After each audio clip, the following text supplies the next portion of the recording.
Hi everyone, welcome to my channel Ishka's Garden. Welcome to the series of Green Rooftop Day 1. 10 দিনে 10টা গাছ লাগানোর কি গাছ লাগাবো প্রসেনজিৎ দেবনাথ কমেন্ট করেছিলে গাঁদা ফুল। থ্যাংক ইউ আমার ভিডিওতে কমেন্ট করার জন্য। তোমার রিকোয়েস্টটাই ডে 1-এ রাখলাম।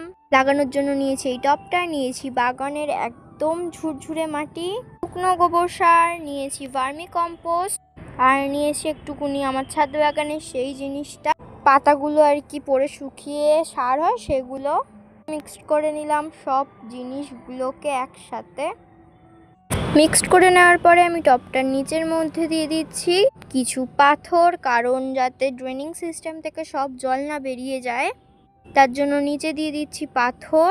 তারপর দিয়ে দিচ্ছি কিছু শুকনো পাতা। তারপর মাটি ভরে নেওয়ার পরে গাছটাকে বসানোর পরে সাইড থেকে মাটি দিয়ে জল দিয়ে দিলাম। আজকের মতন এতটুকু। 3 তে কি গাছ লাগাবো কমেন্ট করো। বাই।